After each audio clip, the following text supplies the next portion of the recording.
I'm joined now by Mocs forward Matt Ryan. Matt, thanks for joining me. Let's first start with how your collegiate career started. You went to Notre Dame first, a team that you said you grew up watching and you watched forever. What went into that decision from transferring out of the Fighting Irish squad? Yeah, I mean, it was a hard decision at that point in my life, about 3 years ago now. I loved my time there. I loved my teammates. I had some great friends who I still call friends to this day. You know, it was a tough decision, but I think it was the right one. Looking back on it, maybe I could have done some things different to avoid having to go that route, but I don't have any regrets. I think I made the right decision, and still have good relationships with former players that I played with there, and still the coaching staff to this day. So, no, I love my time there. I think I made the right decision coming out of high school. Put myself in a good position. Had a great freshman year. Obviously, things changed my sophomore year, which is why I decided to leave. But no, I have no regrets. I cherish my time there and look forward to going back there and visiting in the years to come too. After Notre Dame, you went to Vanderbilt, spent a year there. Yep. When Vandy fired Coach Bryce Drew, you kind of entered the transfer portal yet again. Yeah. What made you choose Chattanooga as your landings point? Yeah, I mean, it was kind of a whirlwind season. We started off great, and we were looking really good, probably about to get ranked, and then obviously we lose a key player and a top 5 pick in the NBA draft. So it's really tough to replace that, and obviously we had our struggles, and then our coach gets fired. So I wasn't the only one to enter the transfer portal. It was kind of like me and somebody else had to make a decision for our last year, and I chose here over a couple other places because of Coach Lamont, and he sold me. He really did. He came to see me in Asheville the day after I put my name in the transfer portal. Sat down for a few hours, and I just loved everything he had to say. I loved his demeanor.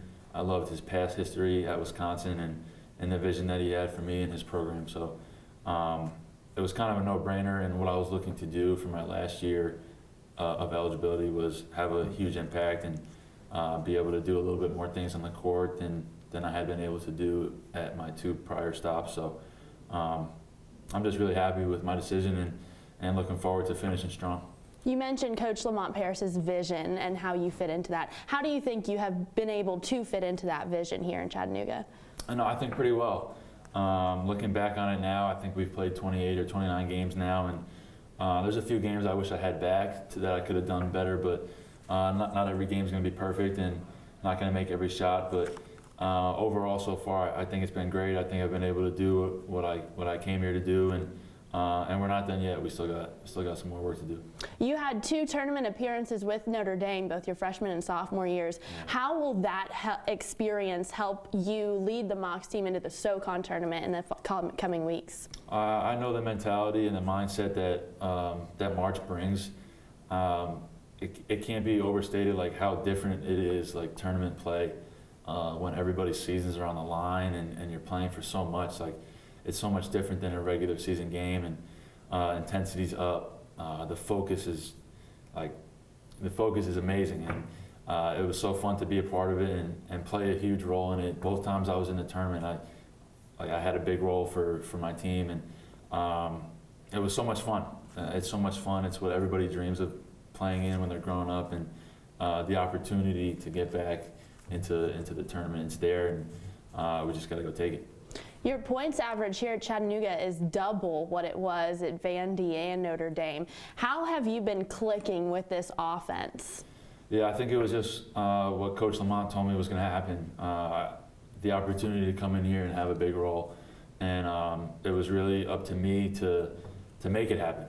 He said the opportunity is going to be there, and it's up to you. How much work you're going to put in, how dedicated are you going to be in your last year, and how much you're going to get out of it, what you want to get out of it. So obviously you said double the points that I had, and that comes with having a bigger role, being able to do a little bit more than just catch and shoot, being able to go in the post, being able to use some ball screens, bring it up in transition.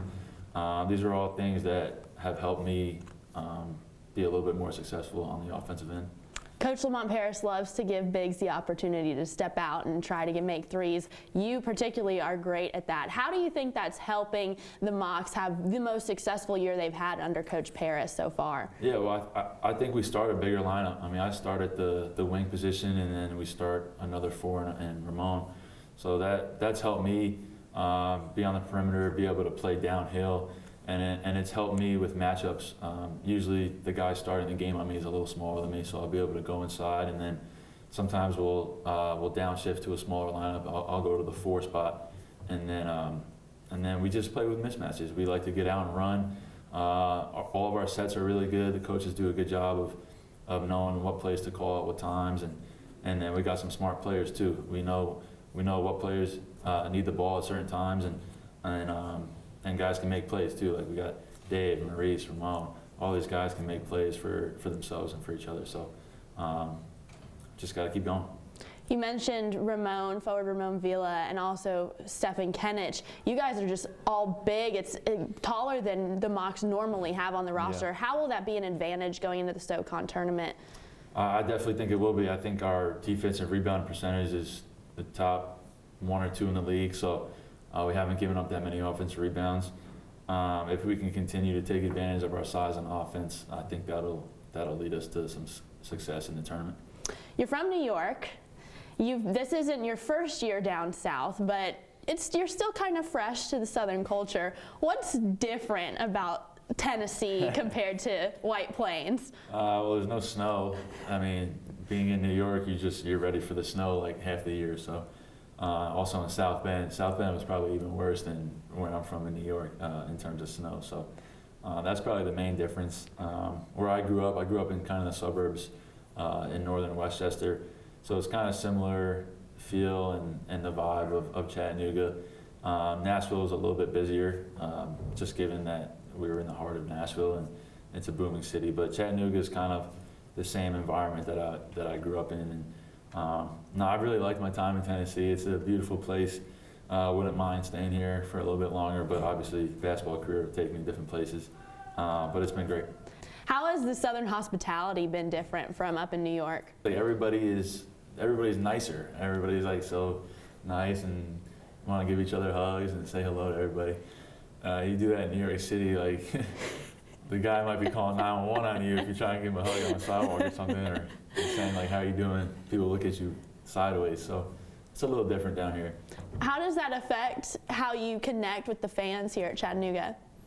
It's just very easy. It's very easy. Everybody's just so nice and supportive, and I think they allow new members of the community to feel very welcome right away and very comfortable. You're a Patriots fan, but you moved down to Falcons territory now, and you coincidentally share a first and last name with the Falcons quarterback, Matt Ryan. Do you have any stories about getting mixed up with Matt Ryan?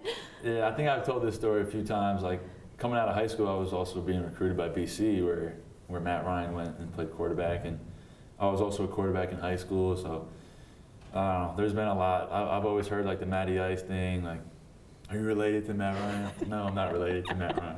We don't have the same name. But no, when I visited BC, like all the people were like, you got to come here. You got to be the next Matt Ryan to come to BC. So that was funny. People down here, if they see my name, like, oh my God, it's the quarterback of the Atlanta Falcons, right? Yeah. And that's kind of the end of it. Like I don't really know what to say after that. What do you think, with your experience in the tournament, going back to basketball now, what is going to be your number one piece of advice to give the guys in the locker room going into the tournament? Oh, man. Well, first and foremost, like, when I was in the NCAA tournament, I just wanted to enjoy it and soak it in. I remember being in the Elite Eight and just warming up and playing North Carolina, seeing North Carolina warm up on the other side. And I'm an 18-year-old kid, like, playing in Elite Eight against North Carolina. It was surreal, and I just wanted to soak it in, like, being able to see my family up there, seeing all, like, celebrities show up for the game in Philadelphia. So telling them to enjoy it, soak it in. You don't know, like, how many more moments that you'll have like this. So hopefully we can make a run in the conference tournament, win it, and then enjoy the fruits of our labor in the NCAA tournament. I know you're focused on the tournament right now, but beyond that, future plans, this is your last year of eligibility. Where do you foresee yourself next year? That's a great question. When the season ends, I'll have to pick an agency and see where that takes me, and hopefully have some workouts with some NBA teams, and just play my hardest no matter where I go, no matter who I'm working out in front of, where I'm training, or hopefully get on a summer league team, or just play my hardest, represent myself, my family, and my school the best I can, and just leave it in God's hands. Like, the plan is already written somewhere. I got to make the most of any opportunity I have.